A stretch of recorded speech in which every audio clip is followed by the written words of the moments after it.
Good afternoon. It is good to be here and visiting you. It's our first time in Tyler with my wife Kathy, and we have enjoyed it so far. We came in Thursday and we've seen a little bit of the town, and it's really nice. So I'm glad to be able to take that in. Mark, I didn't realize that pianos were covered under Obamacare. That it's now useless because it's too old. Learn something new every day. You know, I'm going to make two statements. And if you just listen to the statements, you could say, well, those are contradictory. And a lot of the world would say they do contradict each other. The first one is God's love is unconditional. And the second one is God has rules that we must follow. The world will say, no, you can't have both. You can't have unconditional love and then have rules to follow. But if you understand where God's coming from, you realize those two statements do go hand in hand. You know, I'm a dad. I've got a wonderful daughter who just turned 21. Michael, those years will fly by, so enjoy all of them now. And no matter what she does, no matter how wrong it might be, I will always love my daughter. There's nothing that she could do that I would not have my love for her. Now, I might disapprove of things that she might do. I may get upset at things she might do and things that she did do. But I will always love my daughter because she is my daughter. She's my family. And, you know, growing up, we gave our daughter rules. And she understood that if she violated those rules, that there were consequences. Now, the first time I really had an encounter with her, my wife's mother was keeping our daughter when she was first born in a little daycare they had. And I went by after work one day to pick her up. And her Oma said, I said, well, how things go today? She goes, well, she acted up a little bit. I said, oh, she did. So we got in my truck and we were headed home. And I looked over. I said, I understand that we had a little problem today. Yes. I said, when we get home, we're going to talk about it. And she turns and looks at me and goes, Daddy, would you please just spank me? So for some reason, my daughter did not like for me to talk to her about things, but I learned that was how I punished her, is I just set her down and I would talk to her. But I always loved her, no matter what she did. And she did things growing up that we weren't happy with, and we explained to her why we weren't happy, and she understood, you know, that what she had done was wrong, but she understood that we always loved her.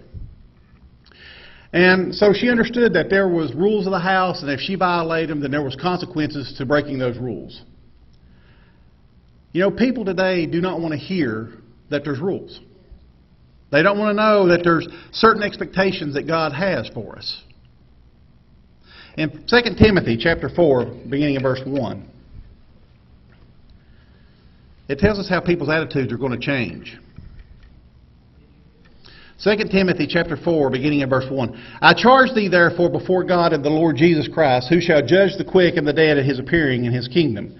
Preach the word, be instant in season, out of season, reprove, rebuke, exhort with all longsuffering and doctrine. For the time will come when they will not endure sound doctrine, but after their own lust shall they heap to themselves teachers having itching ears. And they shall turn away their ears from the truth, and shall be turned unto fables. But watch thou in all things endure afflictions, do the work of an evangelist, and make full proof of thy ministry. You know, today no one wants to be rebuked. No one wants to be told that their behavior is wrong, that the way they're acting is not the way you should act. Now, these scriptures are actually talking to God's people, because it said they had the truth and went away from it. That God's people would seek after people who would not rebuke them, who would not reprove them, who would not say, listen, what you're doing is wrong. Because in our society, as we go further on in society, people don't want to be told they're wrong. Nobody wants to be told by somebody else, you know, your behavior's a little off there. Because we tend to, who are you? Who are you to be telling me that my behavior is wrong? You think you're all that mightier than me? More righteous than I am? How dare you? And that tends to be people's reactions. And that's not how God's people are supposed to react. But that's how the world is, and that's how people see things, is that people are, you know, trying to rule over them and tell them what to do and how to do things. But what we have to understand is that God has a set of standards that God's people have to live by. And those standards are not the same as the world. But because people come out of the world into God's church, they bring some of those worldly standards in. And they don't always match up with God's standards. The world has lost its ability to blush and be ashamed, and it's making its way into the churches of God, and we as a church must put a stop to it. You know, I looked up shamelessness, which the definition is having or showing no feeling of shame, modesty or decency, brazen, impotent. Shame is a painful feeling of having lost the respect of others because of the improper behavior, incompetence, etc. of oneself or of someone that one is close to or associated with, dishonor or disgrace. A person or thing that brings shame, dishonor, or grace. The thing that struck me about that when I looked it up is it said a painful feeling. I don't believe that most people today have a painful feeling of shame when they do things that they know they shouldn't do. I think we look around the world and we see what's going on in the world. There's no painful shame. There's almost a pride in what they're doing because they claim it as a badge of honor, saying, you know, hey, I'm an individual. This is how I want to live. This is my choice. This is the way I think things ought to be done. And they take a pride in that rather than a shame in how they're acting. You know, in Genesis 3, when Adam and Eve sinned, they were so afraid that they hid from God. They knew what they had done was wrong, and they were ashamed, and they hid. In Genesis 4, one chapter later, Cain murders his brother. But Cain did not hide from God. Cain was just going about his business, acting like there was nothing wrong. Just 3 chapters later, and fewer than 10 generations, men have become so corrupt that God decided to destroy every living creature. In just 9 generations, only 8 people on earth were still faithful to God. To me, it's amazing how fast mankind can get accustomed to sin. And how quickly the next generation gets so much wickeder than the previous. In Judges, we read how Joshua died and Israel turned from God in 1 generation. Judges chapter 2. Judges chapter 2, beginning in verse 10. And also that generation were gathered unto their fathers, and there arose another generation after them, which knew not the Lord, nor yet the works which He had done for Israel. And the children of Israel did evil in the sight of the Lord, and served Balaam. And they forsook the Lord God of their fathers, which brought them out of the land of Egypt, and followed other gods, of the people that were round about them, and bowed themselves unto them, and provoked the Lord to anger. You know, 50 years ago, homosexuality was a perversion. It's not today. Today it's being accepted. Today it's considered an alternate lifestyle. 50 years ago, affairs and getting pregnant outside of marriage were shameful acts. Now it's accepted. I've even heard people encourage people to have to move in with each other before marriage so you can try it out because you don't know if it's going to work. 50 years ago, students were disciplined for talking in class, chewing gum, or fighting. Today, teachers can't even discipline children, and they're dealing with things like drugs, rape, and guns in our schools. God hasn't changed any. God still calls sin by its name. It's society that's changed. It's society that has allowed sin to become more acceptable in our society. And society affects us and lowers our standards, and we allow more and more things to become acceptable that shouldn't be allowed. Turn over to Jeremiah chapter 6. Jeremiah chapter 6. There was a day when these things were shameful and were hidden and not accepted. Jeremiah chapter 6, beginning in verse 10. To whom shall I speak and give warning that they may hear? Behold, their ear is uncircumcised, and they cannot hearken. Behold, the word of the Lord is unto them a reproach. They have no delight in it. Therefore I am full of the fury of the Lord. I am weary with holding in. I will pour it out upon the children abroad and upon the assembly of young men together. For even the husband with the wife shall be taken, the aged with him that is full of days. And their houses shall be turned unto others with their fields and wives together. For I will stretch out my hand upon the inhabitants of the land, saith the Lord. For from the least of them even unto the greatest of them everyone has given to covetousness, and from the prophet even unto the priest everyone dealeth falsely. They have healed also the hurt of the daughter of my people slightly, saying, Peace, peace, when there is no peace. Were they ashamed when they had committed abomination? Nay, they were not at all ashamed, neither could they blush. Therefore they shall fall among them that fall at the time that I visit them. They shall be cast down, saith the Lord. Thus saith the Lord, Stand ye in the ways, and see and ask for the old paths. Where is the good way, and walk therein, and you shall find rest for your souls. But they said, We will not walk therein. Also I set a watchman over you, saying, Hearken to the sound of the trumpet. But they said, We will not hearken. Therefore hear ye nations, and know, O congregation, what is among them. Hear, O earth, behold, I will bring evil upon this people, even the fruit of their thoughts, because they have not hearkened unto my words, nor to my law, but rejected it. Jeremiah is asking here, where were they ashamed when they had committed an abomination? No, they were not ashamed. Our world is there today. There is no shame when they commit these sins. When they commit abominations, there's no shame at all. They can't blush. There's no blush when you even mention these things anymore. Because we have become so used to what's going on in the world that it has brought our thresholds way down. That we're more accepting of things. Used to, someone could come into work and tell a joke that was a little off color. And you'd be a little embarrassed. Nowadays, you don't feel that embarrassment because everybody's telling it. There is no embarrassment. Because we don't find those things embarrassing anymore. We accept them. We are no longer ashamed of sin in ourselves or in others. God's people can even talk about worldly, carnal, sensual things without even blushing. You know, up around where I live at, I consider it small town America. I read things in the newspaper and see things, news stories, and it's just off places. Nowhere around us. That's what it used to be. Now it's happening in my area, in my hometown. The things that I read about going on in big cities, things that never would have happened in my area when I was growing up. But now I see these stories and they're becoming more and more commonplace. Just recently there were people in parks around our area who were exposing themselves and having queer relations in the bathrooms, in the parks.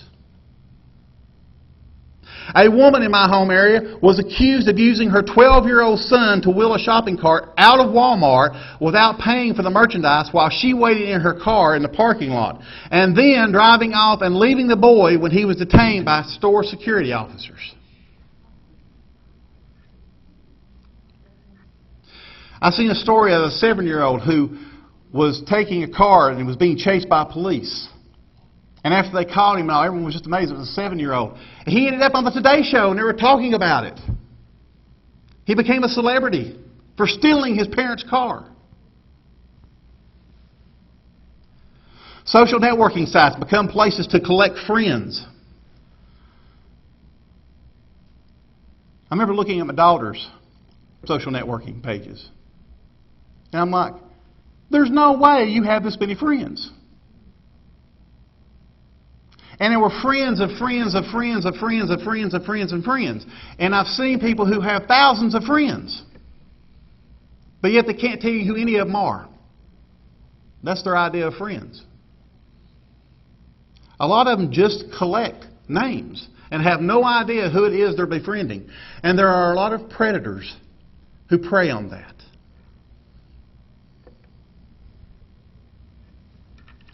And yet they go and put provocative pictures on their pages.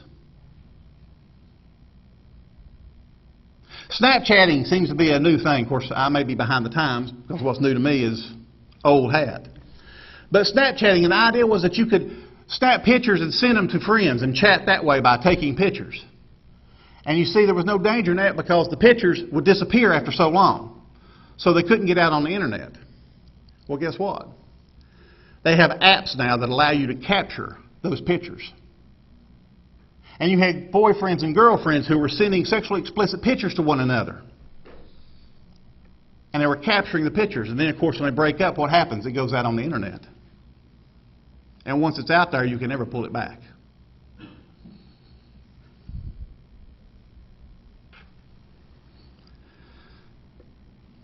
There's churches that hold baby showers for young girls who have gotten pregnant out of wedlock. You see, I struggle with this one because you want to show them love, but yet at the same time, how can I show them acceptance? That, yeah, that's okay, you got pregnant out of wedlock. No, it's not. You should be ashamed. You should be embarrassed that that happened. We shouldn't accept it. But you see, it hurts because I'm the bad guy, because I make that statement. But it's wrong. It's not something that should be supported. We shouldn't celebrate the fact that someone got pregnant out of wedlock, because that's not what you're supposed to do. I was struggling between a couple of sermons that I had that I was thinking about giving here. And I finally made up my mind when I was looking at Facebook, which is where I get a lot of my sermon ideas. And this video strip came up of Duke University's 2014 Gay Pride Week. And they were interviewing some of the students. And there was about 7 girls that they were talking to. And so they asked a question, said, can you be Christian and gay? Oh, yes. No problem. That was their answer. And so they asked them, said, well, what denomination are you? So they went around and said, well, I'm Catholic, and I'm Lutheran, and I'm Methodist, and I'm Baptist. Now, I was raised Baptist. That comment kind of got me, because I know Baptists are very strong against homosexuality. Matter of fact, I believe it was the president of the Baptist Council came out and said there was no way he would ever do a homosexual wedding. But yet, these are people who are growing up in his church who have these ideas and think, yes, there's no problem being gay and Christian. There's not a problem with it. So they asked him and said, well, have you read the Bible? They all said, oh, yes. Well, do you have a personal relationship with God of the Bible? Oh, yes, we do. So then they asked him, said, well, can you define sin for us? Oh, sin is having sex before marriage or cutting your hair. That's a sin in the Bible. Sin is something that harms another person or is not done out of love or respect. If it's something that you consciously know is wrong and you are doing it, that's sin. So they asked him, so you don't believe the Bible can set a standard? No, it's personal to each individual. Based on what? I hear people make that statement. No, it's based on, what my idea of standards are, my personal standards. But what are those? Each person has a different set of standards if it's personal. I think it's perfectly okay for me to wear a Speedo down the beach. After you see me, I'm thinking you're not going to have the same standard. But it becomes whatever I think. Because there is no set of standards by the world by what they say. I can do whatever I want to do. And people think that's okay. When people are spiritually dead and have no fear of God, they have no shame. Romans chapter 1. Romans chapter 1. Beginning of verse 19.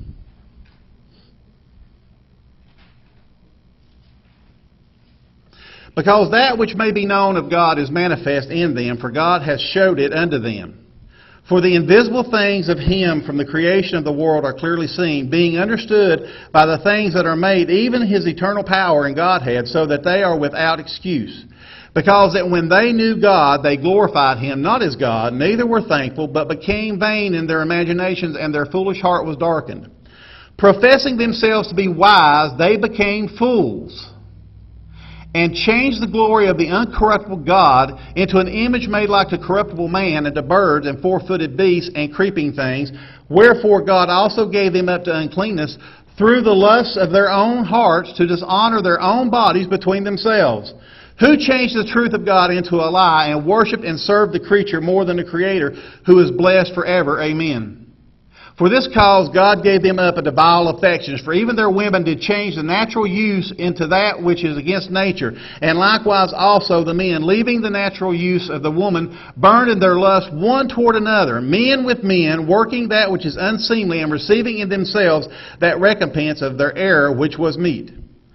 And even as they did not like to retain God in their knowledge, God gave them over to a reprobate mind to do these things which are not convenient, being filled with all unrighteousness, fornication, wickedness, covetousness, maliciousness, full of envy, murder, debate, deceit, malignity, whisperers, backbiters, haters of God, despiteful, proud, boasters, inventors of evil things, disobedient to parents, without understanding, covenant breakers, without natural affection, implacable, unmerciful, who knowing the judgment of God, that they which commit such things are worthy of death, not only do the same, but have pleasure in them that do them.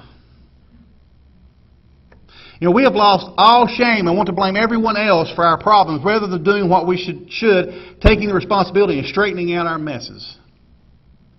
It's everybody else's fault that I'm having a problem.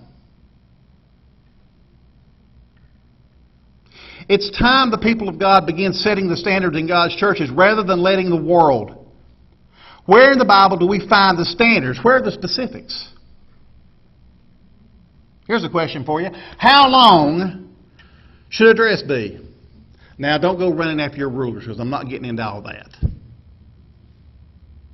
How should your hair look? How many beers can you drink? What color shirt is okay to wear? How should men and women act around each other? How should the youth behave? You can't find specifics, but you can find guidelines. The people in God's church must set the standards for the church. Ladies, look around you.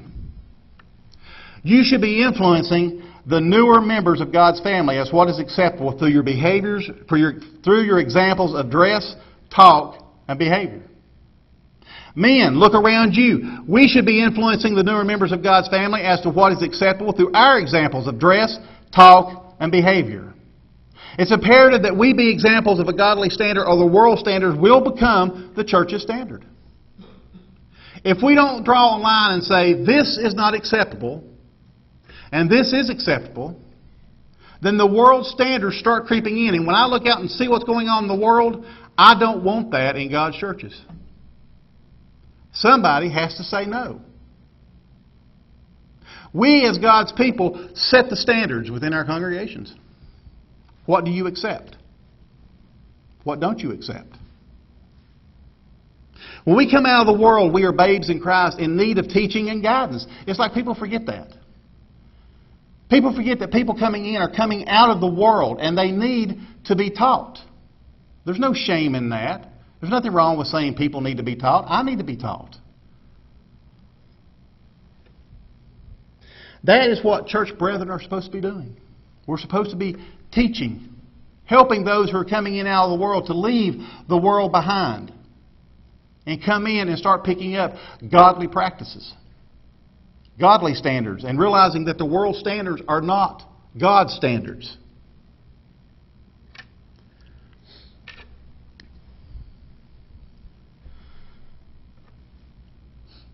Now comes a problem. Because when you go to correct someone, how do you do it? Listen, you are so bad. And I need to tell you how to behave. You need to be like me. Because I am perfection. Well, no, that's not the right attitude. And most people are not going to accept that. They're going to be like, who are you? You see, we come at it with love. We come at it with concern. We don't sit around and look and see, who can I pick out to correct today? See, some of you I know. Some of you I don't. So if you don't like this sermon, blame it on those who know me and let me in. But you help people out just like you would a friend or a family member. You help them. You encourage them. You set the example. You can set an example that speaks volumes without ever having to say a word. It's not about jumping people when they come through the door to correct everything that you think is wrong with them. That's not how you do it. We do it together. We do it with our like-mindedness. We allow God's Spirit to guide us, to set the standards. Sometimes not saying anything, people will see what people say the standard is. If everybody comes in wearing a bikini and one person comes in wearing a dress, they're going to think something's wrong. If everybody's wearing dresses and one person comes in a bikini, they're going to know that's not the standard. Nothing has to be said. But we say it and do it out of love. It's not about getting the ruler and getting and seeing whose dress is so long or whose haircut is just perfect. That's not what it's about. It's about us not allowing the world to come in and set the standards in God's church. You know, there are some of us who are spiritually immature, and there's some who are spiritually mature. And we need to seek those out and listen to them, and listen to their wisdom, and let them help us to set our standards, to know what those standards are.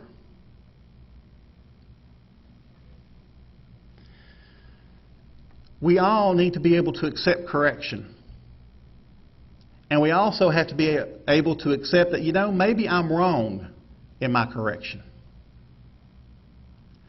Maybe it is okay to wear red ties, and I thought it was wrong. But you see, when I go to someone and say, you shouldn't be wearing that red tie, then other people should say, well, Kelly, listen, that's, what are you basing that on? That's not really anything we see a problem with. Why is red a problem? And I have to be able to say, oh, I don't know. You're right, I'm wrong. The world cannot say it's wrong. It can't. We have to be able to say we're wrong and take correction.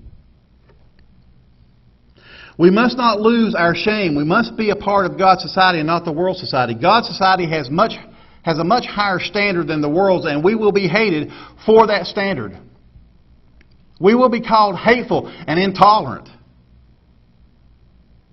That's what the world will think of God when He pours out His wrath on those that have lost the ability to blush with shame. Brethren, we have to love one another, fellowship in love with one another, and be obedient to God in love. And let us begin to set the standards that God's people should have and stop accepting the standards of the world. Because if we do not say no and draw the line, the world's standards will come in, because that's where people are coming from. And they need to understand that when you come into God's family, it's a different way of life. And that we love you unconditionally. But there are rules that have to be followed.